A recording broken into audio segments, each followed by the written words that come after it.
Okay, hope you can all see the screen now. I'm sorry about that, everyone. Let's see, can you? Yeah, sorry about that, everyone. I don't know, must be encouraging me to pay for Zoom these days instead of getting it free. Okay, so we talked about iron deficiency. We're talking about iron deficiency now. And so there's some basic things you need to know about iron physiology. And I'm sure you know some of these, but it's just good to have a good understanding of iron physiology so you can really, so you can understand anemia well. We all know that iron is absorbed by the gastrointestinal mucosal cells. And iron absorption has a feedback loop. It's very smart. If the body stores of iron are high, then the iron is absorbed into the gut mucosal cells, but it doesn't go any further. It doesn't get into the bloodstream. And so when the mucosal cells are shed regularly, then the iron is lost with the gut mucosal cells. But if the iron stores are low, then the iron is absorbed into the bloodstream. And so that's how we don't normally we don't become iron overloaded because we have a mechanism by which we only absorb iron when we need to, right? Now, another important aspect of iron physiology is that we think of iron as being important for haemoglobin, but it's also important for other functions in the body, and particularly myoglobin, which is part of muscle. All right, it's part of strengthening muscle, and also for iron-containing enzymes, particularly neurotransmitters. And so when children are iron deficient, it's not surprising that they have slow development.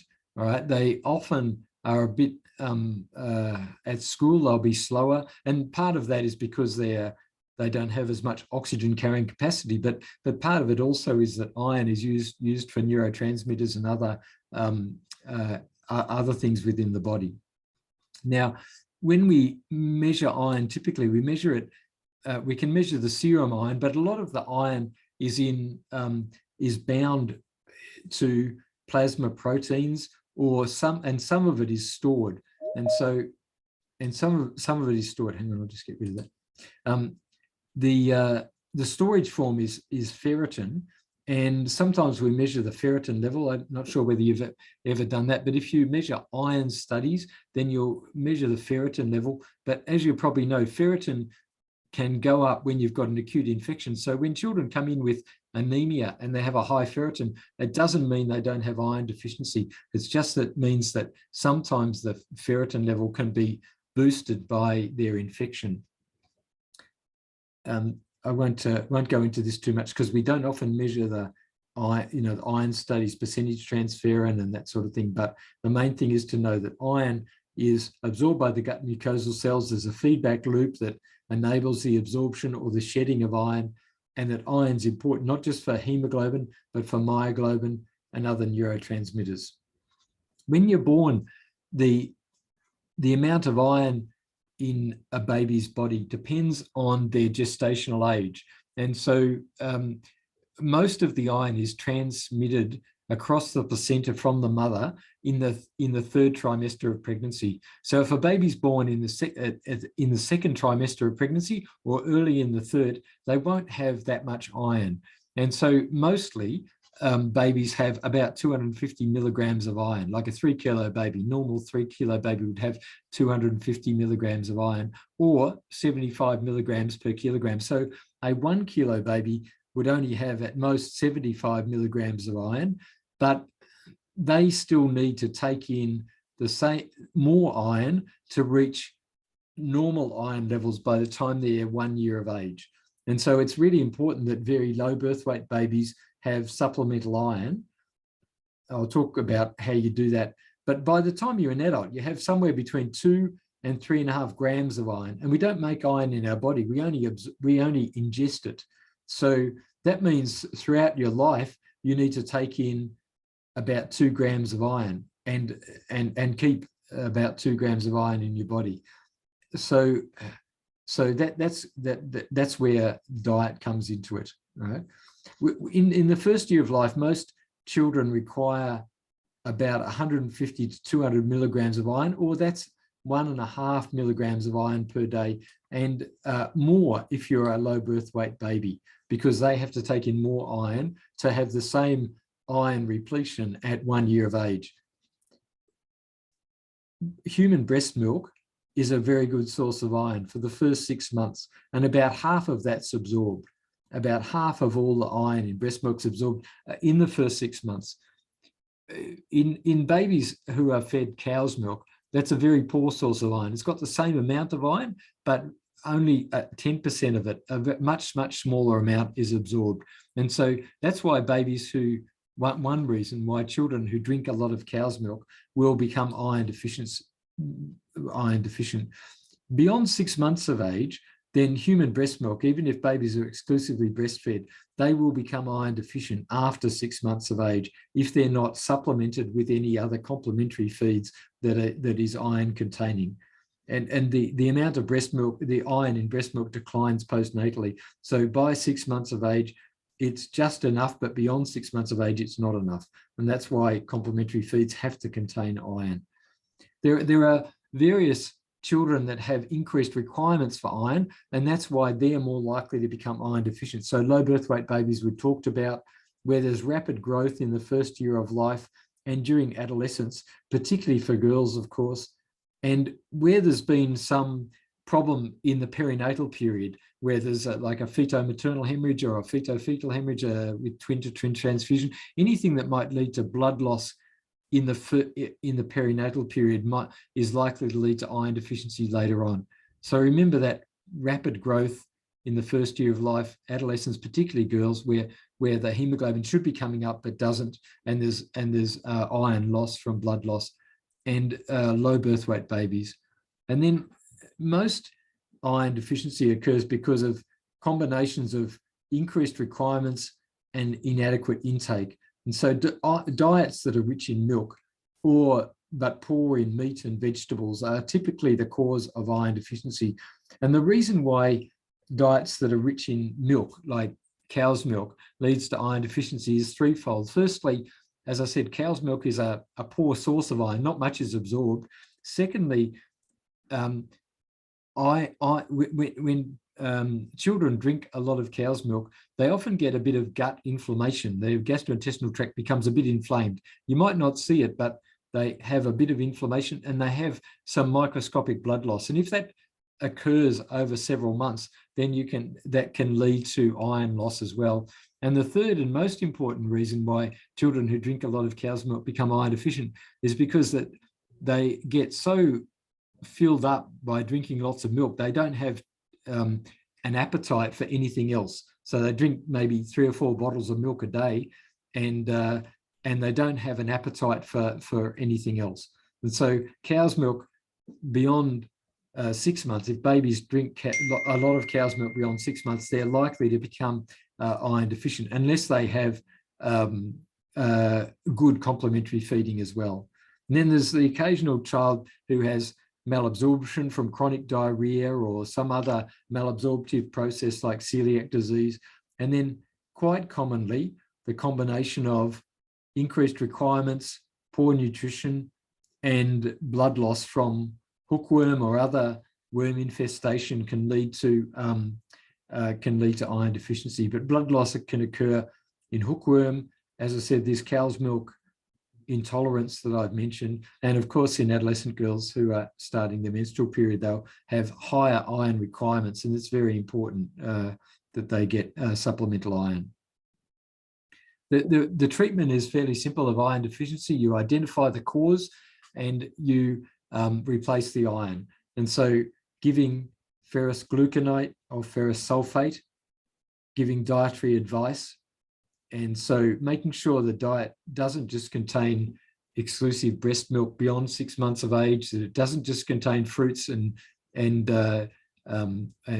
junk food, that it contains sources of iron like red meat or white meat or beans or legumes, pulses, that sort of thing. They all good sources of iron, or green vegetables, or egg yolk is also a good source of iron. So there's plenty of foods that are good sources of iron, but it's amazing how many children are just on like fruits and pawpaw and banana, and they're not they're good sources of other things, but not good sources of iron. So we need to have a balanced diet where children are on iron containing foods.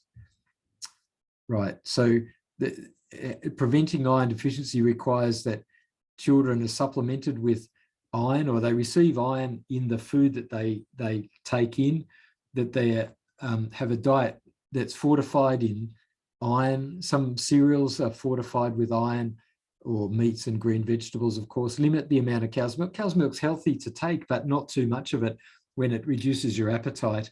And if a baby's low birth weight, then start them on iron.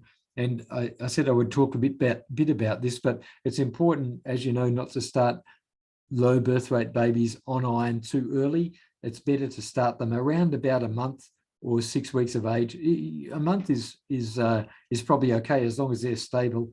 If you start them early, like in the first 2 weeks of life, then their bowel probably won't tolerate it, and they're more likely to get infections. So then it's best to start after a month of age. But don't forget to start them on iron before you send them home, because low birth weight babies, we've taken a lot of blood from them, and they had low iron transmitted across the placenta anyway. So they need more iron throughout the first year of life. When I always tell parents when I'm treating their child with iron deficiency, to take the iron with orange juice to aid absorption. Orange juice increases the absorption of iron across the bowel. Warn the child or warn the parent that the child will have some black stools, often if they're taking iron. Brush their teeth too after they give iron. It's rare, but sometimes it happens that iron can stain the teeth of children. And very importantly, keep out of reach of young children iron elixir or iron tablets, because it can cause, if a child takes an overdose of iron, then, or an ingestion of many tablets of iron, then they can get gastrointestinal inflammation and scarring and perforation. It can hemorrhage from the bowel. So iron is a dangerous drug, and we need to make sure that young children don't take ingestions of iron. Okay, I'm going to talk briefly about the thalassemias as the last thing we'll talk about today, I think. And so, but first, we've talked about iron physiology, and we've talked about oxygen delivery physiology. I want to talk a bit about haemoglobin physiology, or genetics and physiology of haemoglobin. And I'm sure you know that haemoglobin is made up of 4 peptide chains, usually 2 alpha and 2 beta chains. That's hemoglobin A, adult hemoglobin, 2 alpha and 2 beta peptide chains bound together. Fetal hemoglobin, what we're born with, contains 2 alpha and 2 gamma globin chains. And so in thalassemia, there's a defect of either the alpha or the beta globin chains, the peptide chains, a defect of one of those. And if the defect is in the beta globin chain, then fetal hemoglobin is still normal. So you can still have normal functioning hemoglobin for a time when you've got beta thalassemia. If the defect is only in beta and alpha is normal, then you've got normal fetal hemoglobin. But if the defect is in the alpha globin genes, then both hemoglobin A and hemoglobin F, the 2 types of hemoglobin that you're born with, will be abnormal. So you'll have abnormal hemoglobin F, fetal hemoglobin, and abnormal adult hemoglobin. And so that's very serious from the time of birth. And if you've got defective alpha hemoglobin, and often those children are born with severe anemia and dysfunctional hemoglobin A and F, and born with hydrops fetalis or heart failure at the time of birth because of extremely low hemoglobin. Conceptually, like we've talked about the peptide chains, and let's talk about the genetics. So there are 4 alpha globin genes that can be defective or absent. And if you've got all 4 alpha globin genes absent, then that's what's called hemoglobin Barts. The babies are always have hydrops fetalis because their alpha globin genes are always abnormal. If there's 3 genes that are abnormal, then they've got what's called hemoglobin H disease, and they will have hemolytic anemia and jaundice at the time of birth. So they're quite sick. The more alpha globin genes you have abnormal, the sicker you are. If you've got 2 alpha globin genes that are abnormal, then you only have thalassemia minor. They have mild anemia and generally no symptoms. They just maybe have a hemoglobin of 7 or 6, but otherwise they don't have any symptoms. And if you've got only 1 alpha globin gene that's abnormal, then you have no symptoms at all. Your hemoglobin's normal, unless you've got some other form of anemia, and that provides protection against malaria. And that's the essence of why thalassemia still persists in many parts of the world, because of the evolutionary protection of having 1 alpha globin gene that's abnormal that protects you against malaria. That's alpha thalassemia. In beta thalassemia, there's only 2 beta globin genes, and if you've got both absent, that's thalassemia major. And if you've got 2 that are abnormal, but not absent, then that's thalassemia intermedia. So somewhere between thalassemia minor and thalassemia major. And if you've only got 1 that's absent, then that's thalassemia minor. And again, that they will be healthy children that are just carriers, and they'll have a hemoglobin that's moderately low, so 7 or 8, the thalassemia minor. And so the children that we see that have thalassemia major, that have all the features of thalassemia, have either thal major or thal intermedia. Now, I guess I've alluded to this, that alpha thalassemia is very common in PNG, particularly in the malarious areas. And it's not that alpha thalassemia, the disease, is so common, but the genetic abnormality of alpha thalassemia is quite common. Whereas in the Highlands, there were studies done looking for alpha thalassemia abnormalities in the Highlands, and there was none. And that's not surprising because there's very little malaria. But on the coastal areas, then alpha thalassemia gene abnormalities are very common. I think you'll know all this. And it's a bit similar to congenital ovalocytosis and G6PD, which are also more common, like alpha thalassemia, in coastal areas where malaria is endemic, because having ovalocytosis or G6PD provides some protection against malaria. Now, beta thalassemia, as I said, both beta globin genes are absent or intermedia. There's alterations, but they're not absent in both beta globin genes. So they're abnormal, but not absent. And then minor is 1 beta globin gene absent. There are many, many different genetic mutations in the thalassemias, both alpha and beta, more than 200 different genetic mutations causing thalassemia. We all know children who look like this, who have thalassemia major, and they become progressively pale with thalassemia major or thal intermedia. They become progressively pale. They have feeding problems, usually from about 3 months of age. And it's from 3 months of age because that's when your hemoglobin F levels start to fall, or fall to a level that's quite low.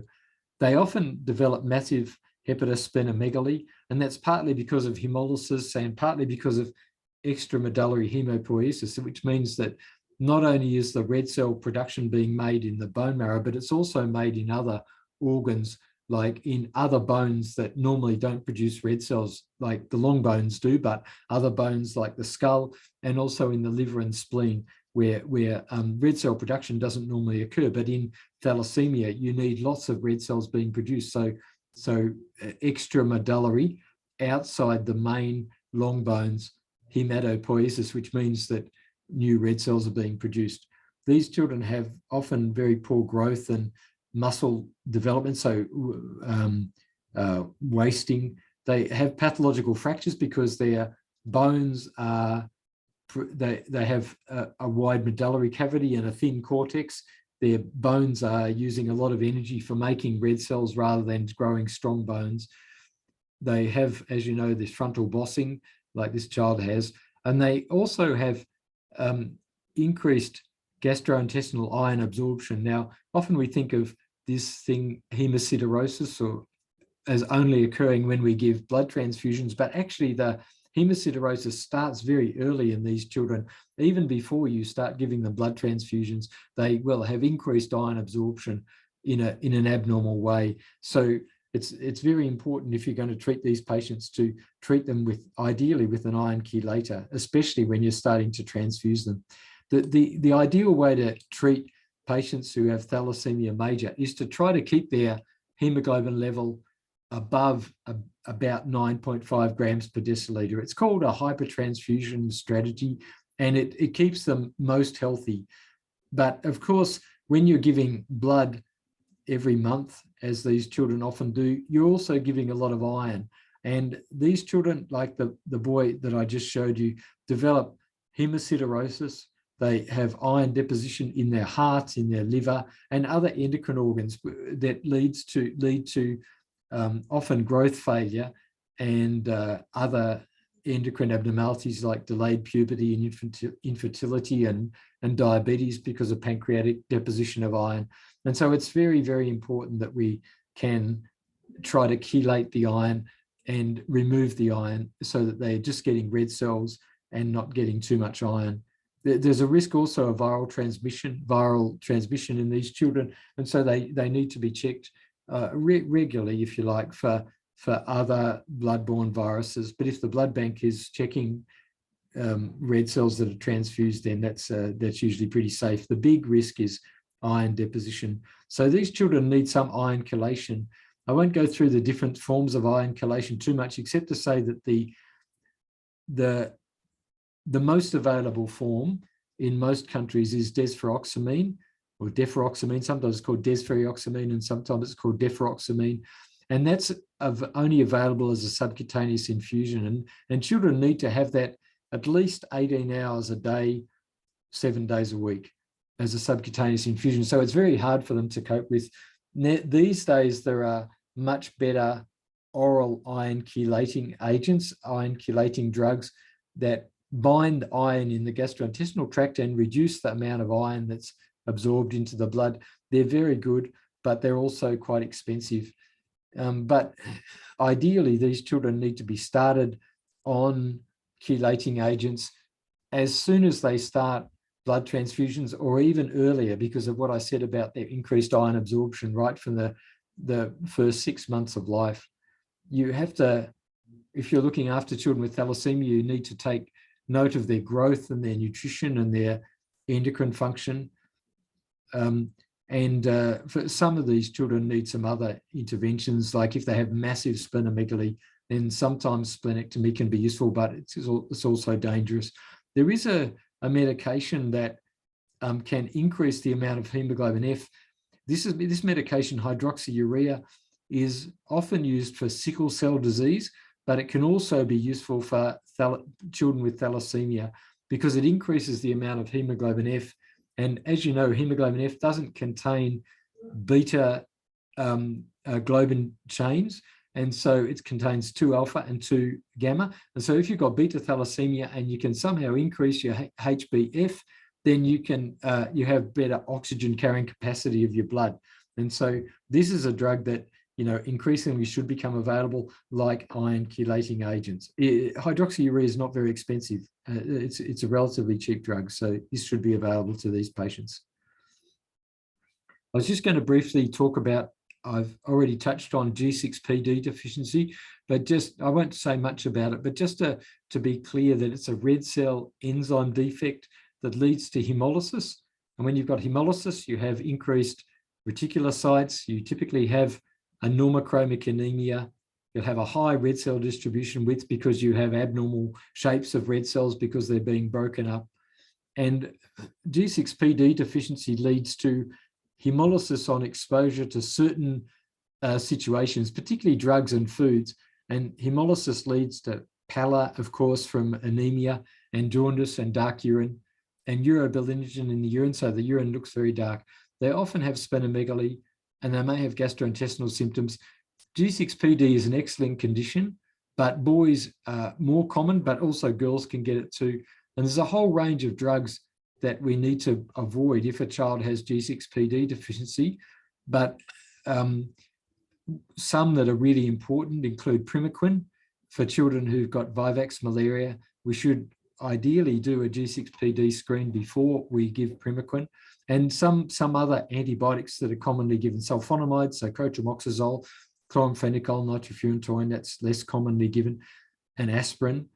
And then there is G6PD deficiency was of course in the earliest times was called favism, and it was called favism because it was in response to what was called fava beans or broad beans. Broad beans are in Africa called fava beans, and they typically were the trigger for G6PD deficiency and haemolysis.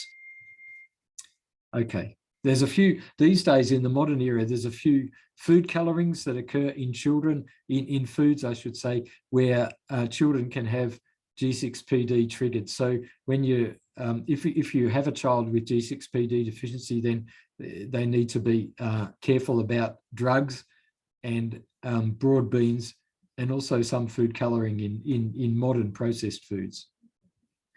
I was going to speak briefly about the indication for transfusion, just to say that the indication for transfusion is not just a number. Often we think, well, we always transfuse when the hemoglobin is a certain level. Well, that's not true. You shouldn't always transfuse at any given hemoglobin.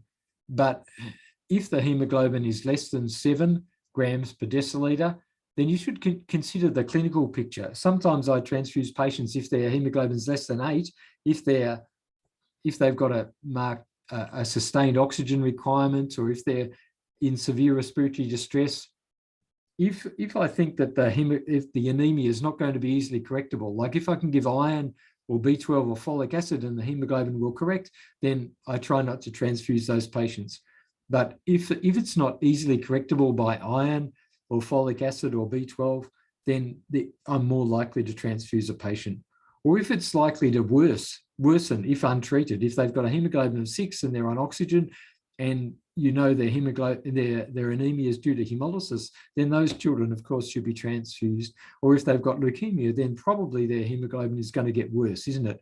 If it's going to worsen if untreated, or if it's not easily correctable, or if they've got a problem with oxygen delivery, then I'm more likely to transfuse those children at a higher level, like at 8 or something. All right. Okay. So I just wanted to go back to this this schema for making the diagnosis of, as a last thing, go back to this schema for making the diagnosis of anemia, because I really want you to know about this. Because when you look at if you take a history, do a clinical examination, and look in detail at the full blood count, you will be able to diagnose or get much closer to the diagnosis of the cause of most anemias by following this. Okay, I won't go through this. You can do that in your own time or in your study, but I think that's all we'll discuss today. I've got the reminder that I have to upgrade my Zoom again because I'm about to run out, but I think that's all we'll discuss today. So yeah, I'm happy to answer any questions you might have.